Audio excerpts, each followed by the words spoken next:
እንግዲህ ኤርሜላ ዛሬም አልተገኘችም ጋይስ። እንግዲህ መጥቷል በሩታ ቤት ማለት ነው። አብርሽ ነው መግቢያ የሰራ ከይቱ ጋር መጥቷል። ግን ኤርሜላ ድምጿ ከጠፋ ኦሬዲ ሳምንት ሆኗል። እንግዲህ ሩታ በልጇ ምላ እኔ አላደረኩም አለች። በዛም የተናገረችው ነገር አለ። እኔ እንግዲህ ነጥብ ነው አስተያየት የምሰጠው ማለት ነው። ማስመሰል አልችልበትም ውዶቼ። ቪዲዮ ከወደዳችሁ ላይክ አድርጉ። እስከ 3 ወር እንጠብቃለን ማለት ነው። ዩቱባችን ግን ቪዲዮ መስራት አናቆምም፣ ሼር ማድረግ አናቆምም ማለት ነው። እግዚአብሔር ይመስገን እሱን አልከለከለኝም።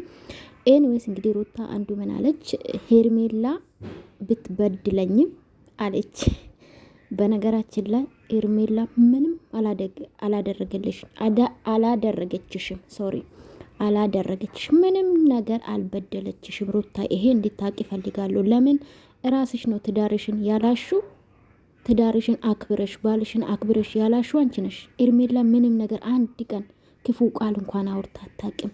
አንቺ ባሽሙር ኤርሜላ ስትሳደብ ብዙ ነገር ስትይ ከቤተሰብሽ ከምንሽ በቃ ባሽሙር ስትሳደብ የነበር አንቺ ነሽ። ሲቀጥል ደግሞ ትዳርሽን ትተሽ ወጣሹ በጀመረ አንቺ ነሽ። ከተጣላችሁ በኋላ ነው ኦልሬዲ ፍቺ ይፈልጋሉ ካልሹ በኋላ ነው የመጣችሁ። ስለዚህ ምንም ማድረግ አችልም። ማወቀስ ያለብሽ አብርሽን ነው እንጂ ኤርሜላ አይደለም በነገራችን ላይ። እና በዚህ አጋጣሚ ይሄ ልልሽ ፈልጋለሁ። ምንም አልበደለችሽም። እውነት ለመናገር ምንም ነገር ከአንዴም ሁለቴ ታይ ትዳርሽ ይሻላል ታይ ስትልሽ ነበረ። ከማላችሁ ወጣሉ ብላ ወታ ታውቃለች 3። ስለዚህ ትዳርሽን የበተንሹ በገዛ እጅሽ ማንም ተጠያቂ ልታረጊያችም። ይሄን አስረግጬ ነግርሻለሁ። አልበደለችሽም። ሲቀጥል ደግሞ አንቺ ስለ ራስሽ ንጽህነት ነው እንጂ መናገር የነበረብሽ ስለ ዳኒ ስለ ኤፍሬም አይደለም። ኤፍሬምን ከወንድሙ በላይ ልታውቂያችም አንቺ። በነገራችን ላይ ከወንድሙ ከአብርሽ በላይ ከቡዜ በላይ ከዴቭ በላይ አንቺ አትቀርቢም፣ ወንድሙ ማለት ነው። ስለዚህ እውነት አንቺ ካላደረግሽ ንጽህናሽ ነው ማሳወቅ ያለብሽ ብዬ አስባለሁኝ። እንግዲህ እውነት ለመናገር በጣም ነው የሚያሳዝነው ውዶቼ። ሰላም ቤተሰብ እንዴት ናችሁ? ደህና ናችሁልኝ ሆይ? ያለው እግዚአብሔር ይመስገን። ሰላማችሁ ብዝት ይበልልኝ የኔ ውዶች ማለት ነው። ጠፍቻለሁ ዛሬ ቪዲዮ አልሰራውም። በነገራችን ላይ ዩቱብም ሰብስክራይብ አናረግም ብላችኋል። 700 ላይ ቁጭ ብለዋል ማለት ነው። 1000 ብታስገቡኝ ደስ ይለኛል።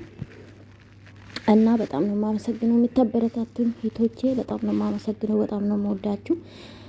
እንግዲህ ልጆቹ እስካሁን እንግዲህ እንዳለች ሩታም እንዳለ አብርሽም እስር ቤት ነው አሉ ዳኒና ኤፍሬም ማለት ነው። እኔ ውዶች ነፃ ከሆኑ ይወጣሉ፣ ምንም ችግር የለውም። ግን እኔ ጥያቄ የፈጠረብኝ ማለት ነው ጋይስ፣ ትላንትና ወንድሙ የሩታ ወንድም እኔ ጋናት የት እንዳለች አውቃለሁ ስል ነበር አይደለም።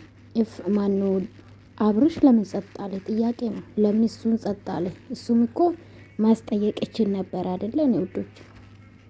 ከዛ ውጭ ግን ብዙ የተናገረችው ብዙ ነጥብ አለ። በነገራችን ላይ እነሱ ነፃ ከሆኑ አዎ ትክክል ነው። አንዴ ህግ ከያዘ ህግ ነው መጨረስ የሚችለው በነገራችን ላይ።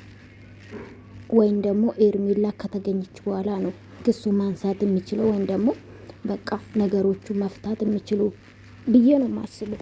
ከዛ ውጭ ግን እኔ የሚያሳስበኝ እውነት ለመናገር የኤርሜላ ጉዳይ ነው። ኤርሜላ የት ነው አለችው? ጥያቄ ነው ይሄ። እስካሁን የለችም። እንግዲህ በነገራችን ላይ የማንም ላይ መፍረድን አልፈልግም። ራሳቸው ቪዲዮ እየሸቀሉ ነው እነሱ፣ ሩታም አብርሽም ማለት ነው። የራሳቸው ብዙም ቢሆን ዴቭም ቢሆን ቪዲዮአቸውን የለቀቁ ነው። ግን የኤርሜላ ድምጽ እስካሁን እንግዲህ አብርሽ ግራ የተጋባ ይመስላል።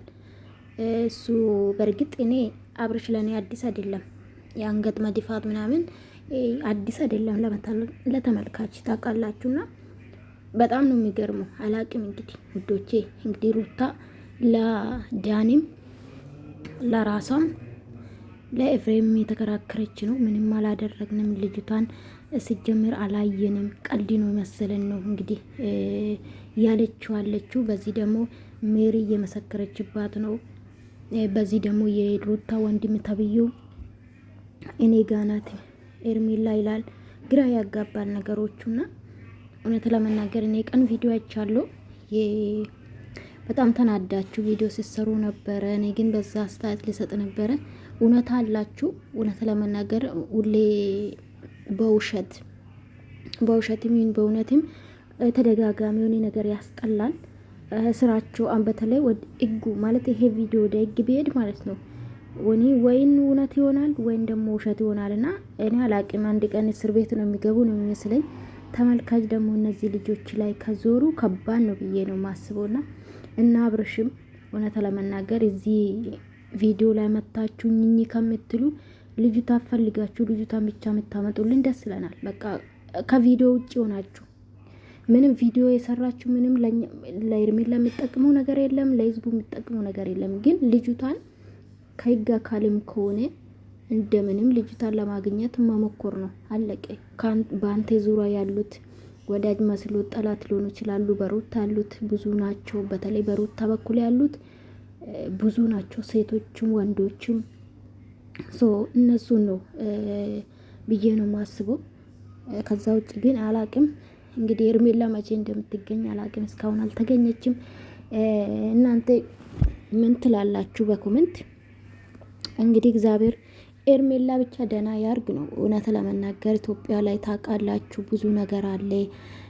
እኔ ብዙ ነገር ይጠራጠራለሁ። በነገራችን ላይ ሩታ ላታረግ ትችላለች። የሩታ ደጋፎች ያደርጋሉ። እውነቱ ይሄ ነው። ከዚህ በፊት ስስቱ ስለነበረ ማለት ነው። እና እግዚአብሔር ይጠብቃት። ሰው ናት፣ ምንም ብትሆን የሰው ልጅ ናት። እና ከባድ ነው ጋይስ። እንግዲህ እንደሰማችሁ ነው። እኔ ቪዲዮ ማምጣትን አልችልም። ምንም አላየሁትም፣ ምንም አላደረጉም ብላ ድርቅ ብላለች ሩታ። ይህን ዊስ ካላደረገች ምንም ማድረግ አይቻልም። ግን እግዚአብሔር ይጠይቃችኋል ማለት ነው። እያንዳንዳችሁ መጥፎም ይሁን መልካም ነገር ጠያቂ ፈጣሪ ነው ብዬ ነው ማስበው። ውዶቼ ወዳችኋለሁ። ላይክ ሰብስክራይብ ማድረጋችሁ እንዳትረሱ። እስከምንገናኝ ባይ